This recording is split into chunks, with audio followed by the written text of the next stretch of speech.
สวัสดีค่ะวันนี้นะคะนกอยากจะมาแชร์ข่าวดังเรื่องหนึ่งนะคะเรื่อง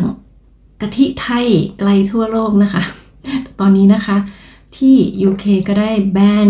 กะทิไทยไปแล้วนะคะเนื่องจากว่าเขามองว่าเป็นการทารุณสัตว์นะคะโดยเฉพาะทารุณลิงนั่นเอง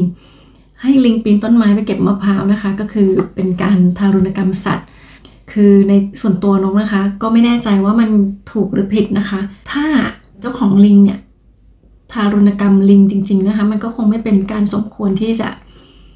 ทำแบบนั้นนะแต่นกว่าส่วนมากนะคะ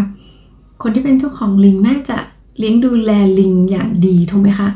รักเหมือนสัตว์เลี้ยงนี่แหละแต่เพียงแต่ว่าก็ใช้งานมันเนาะมันก็ชอบปีนต้นไม้อยู่แล้วไหมมันอาจจะ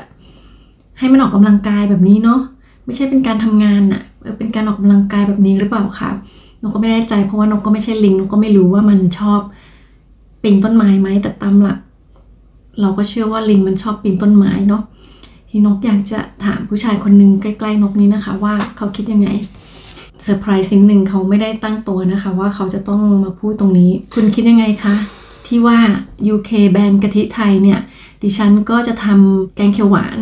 พะแนงหมูให้คุณไม่ได้แล้วนะคะ คุณมีความคิดเห็นอย่างไรกับเรื่องนี้ I don't feel like I know enough about the story but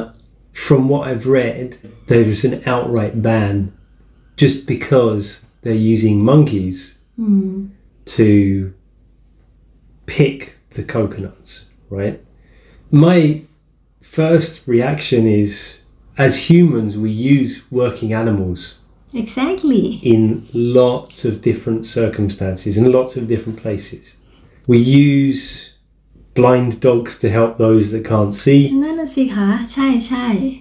We use sheepdogs, horses all the time. จริง And we use them generally because they're doing the things that they are or have evolved to do well. And I know that humans have selectively bred the dogs. ใช่นี่ก็อีกเรื่องที่นกจะถามก็คือคนเนี่ยไม่ได้แค่ใช้สัตว์มาทำงานอย่างเดียวนะคะทำถึงกระทั่งสร้างมันขึ้นมาคือผสมพันธุ์มันขึ้นมาเพื่อให้มันเป็นพันธุ์ที่อย่างที่เราต้องการถูกไหม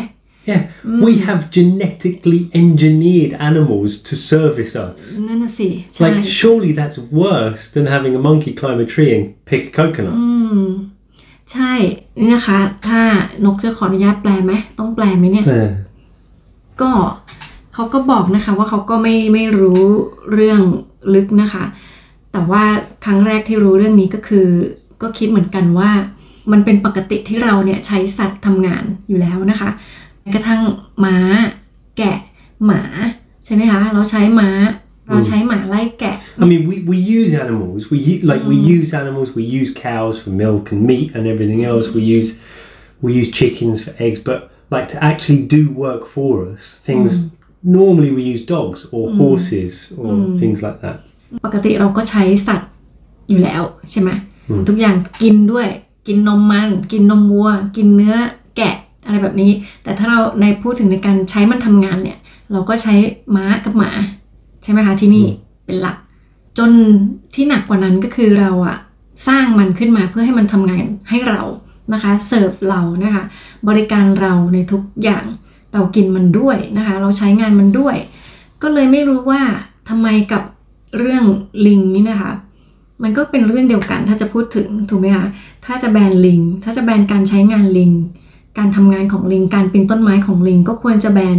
การไล่แกะของหมาด้วยใช่ไหมคะควรจะมาคิดด้วยว่าคุณทารุณกรรมหมาหรือเปล่าคุณทารุณกรรมม้าหรือเปล่าใช่ไหมคะที่เอามันมาใช้ It's hard to say what is right or wrong. If I ask myself deeply, I think it is wrong to use an animal in any way to help to service us. My point here is banning the import of coconuts because monkeys picked it to me feels like hypocritical. Like you can't do that, even though we do something do something very similar. You know, we use sheepdogs to round up to for sheep purposes. things like that. โดยรวมก็คือเขาคิดว่าเหมือนเป็นการว่าแต่เขาอีเหนาเป็นเองนะคะเพราะว่า UK เองก็ใช้สัตว์ในการทำงานนะคะใช้หมาไล่แกะแบบนี้นะคะแต่คนไทยใช้ลิงปีนต้นมะพร้าวเนี่ยมันก็ไม่น่าจะแตกต่างอะไรกันนะคะหมาก็อาจจะชอบวิ่งไล่นะคะลิงก็ชอบปีนต้นไม้ก็เหมือนกันไม่รู้ว่าผิดหรือถูกนะคะไม่รู้ว่าการที่เอาลิงมาปีนต้นไม้เก็บมะพร้าวให้เราเนี่ยผิดหรือถูกถ้าลิงพูดได้ก็คงจะรู้ดีกว่านี้ ใช่ไหมคะเพราะว่ามันอาจจะบอกได้ว่ามันไม่ชอบหรือว่ามันไม่ใช่มันนี่คือไม่ใช่แต่มนุษย์เรามองว่าเรารู้ว่ามันชอบอะไรมันเหมาะกับการทำอะไรเราใช้ลิงปีนต้นไม้เราไม่ได้ใช้หมาปีนต้นไม้แล้วเราก็ไม่ได้ใช้ลิงไปไล่แกะแบบนี้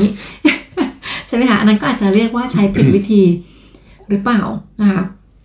อันนี้ก็เป็นแค่เพียงความคิดของเราเองว่ามันถูกหรือมันผิดซึ่งเราก็ไม่ทราบแต่ว่าเรามาคุยกันนะคะว่ายังไงอะ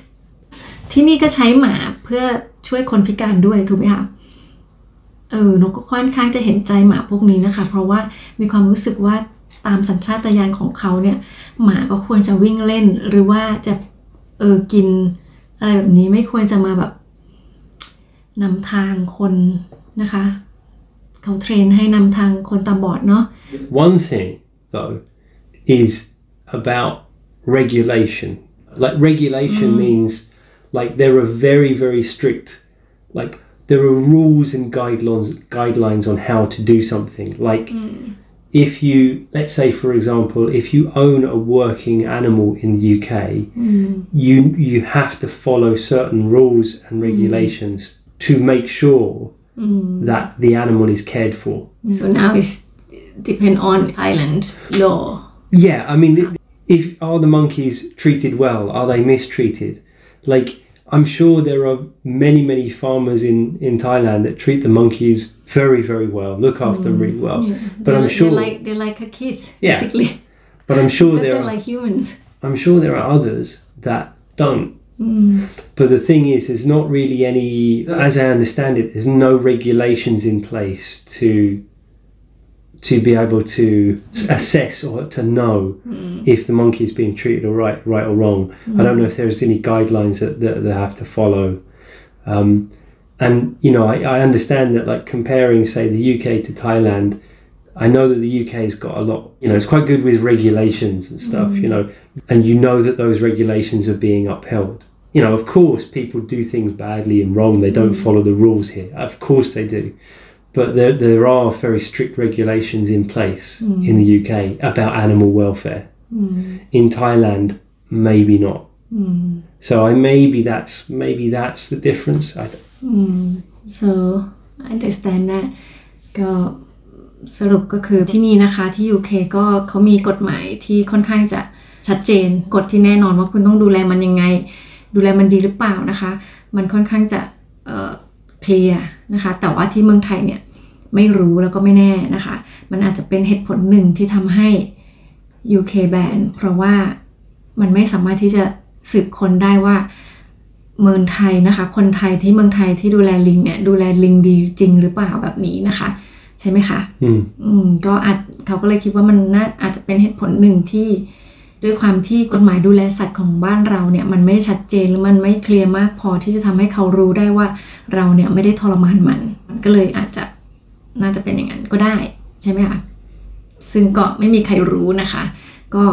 ใครที่รู้แล้วก็มีความคิดเห็นอย่างไรนะคะก็อาจจะช่วยมาพูดคุยกันก็ได้ค่ะอันนี้เป็นเพียงแค่ว่ามาคุยกันนะคะคุยกันฟังความคิดเห็นแล้วก็จะได้รู้ว่าคิดยังไงกันอะไรแบบนี้ใช่ไหมคะเพราะว่าจริงแล้วอ่ะมันก็จะพูดจริงมันก็ไม่มีอะไรผิดอะไรถูกก็ไม่ใช่ว่าไม่มีมันก็คงมีมันก็มีอะไรผิดอะไรถูกแต่มันไม่มีใครรู้ว่าจริงๆแล้วมันถูกหรือมันผิดนะคะบางครั้งบางเรื่องเนี่ยมันไม่ใช่เรื่องที่เป็นรูปธรรมเนาะมันเป็นนามธรรมมันมองไม่ได้มันมองไม่เห็นมันเป็นความรู้สึกมันเป็นความคิดที่มันไม่สามารถที่จะวัดได้นะคะคุณจะเชื่อใครนะคะไม่มีใครที่จะแบบมาพูดได้ว่าอันนี้ถูกอันนี้ผิดนะคะมันเป็นความคิดเห็นซึ่ง มันวัดกันไม่ได้แล้วมันก็มาตีกันไม่ได้นะคะก็ว่ากันไปนะคะตามเหตุตามปัจจัยแล้วกันนะคะก็วันนี้ก็เพียงแต่ว่าอยากจะมาคุยกันสนุกๆนะคะไม่ได้อยากให้มาเครียดหรือว่ามาดราม่ากันเนาะไม่ได้โกรธ UK ด้วยแล้วก็ไม่ได้โกรธเมืองไทยด้วยที่ใช้ลิงไปปีนต้นไม้นะคะก็แต่ถ้าเห็นชัดเจนว่าเอาคุณทรมานสัตว์โอเคเงี้ยก็น่าโกรธอยู่เนาะแต่ว่าก็ยังไม่เคยเห็นนะคะไม่ทราบว่าความจริงมันคืออะไรนะคะก็ดูกันต่อไปค่ะมันอาจจะแบนแค่ชั่วคราวนะคะมันอาจจะแบนแค่ชั่วคราวก็ได้เกิดเขาเห็นอะไรขึ้นมาหรือว่าเขาคิดเปลี่ยนความคิดขึ้นมานะคะมันทุกอย่างก็เปลี่ยนได้นะคะก็หวังว่าทุกคนจะสนุกสนานกันนะคะแล้วก็เม้นได้นะคะถ้าชอบกดไลค์ถ้าใช่กดแชร์นะคะถ้าแคร์ก็ช่วย subscribe นะคะปิ๊งให้กันนิดนึงนะคะวันนี้นกลาไปก่อนขอบคุณคุณผู้ชายนะคะคุณผู้ชายแล้วก็ทุกคนที่เข้ามาชมคลิปนี้ด้วยค่ะวันนี้นกลาไปก่อนนะคะสวัสดีค่ะ